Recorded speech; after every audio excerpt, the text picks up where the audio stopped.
তুই কে আমার হঠাৎ পেছ? আমি ভূত। তুই নাকি ভূত? তোর কি বিশ্বাস হয় না?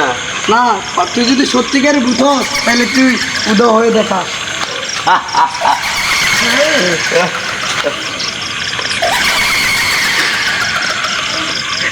ওরে বাপ রে, না আর পারি না, আমি কেন মরি না? আজরাইল কি চিনে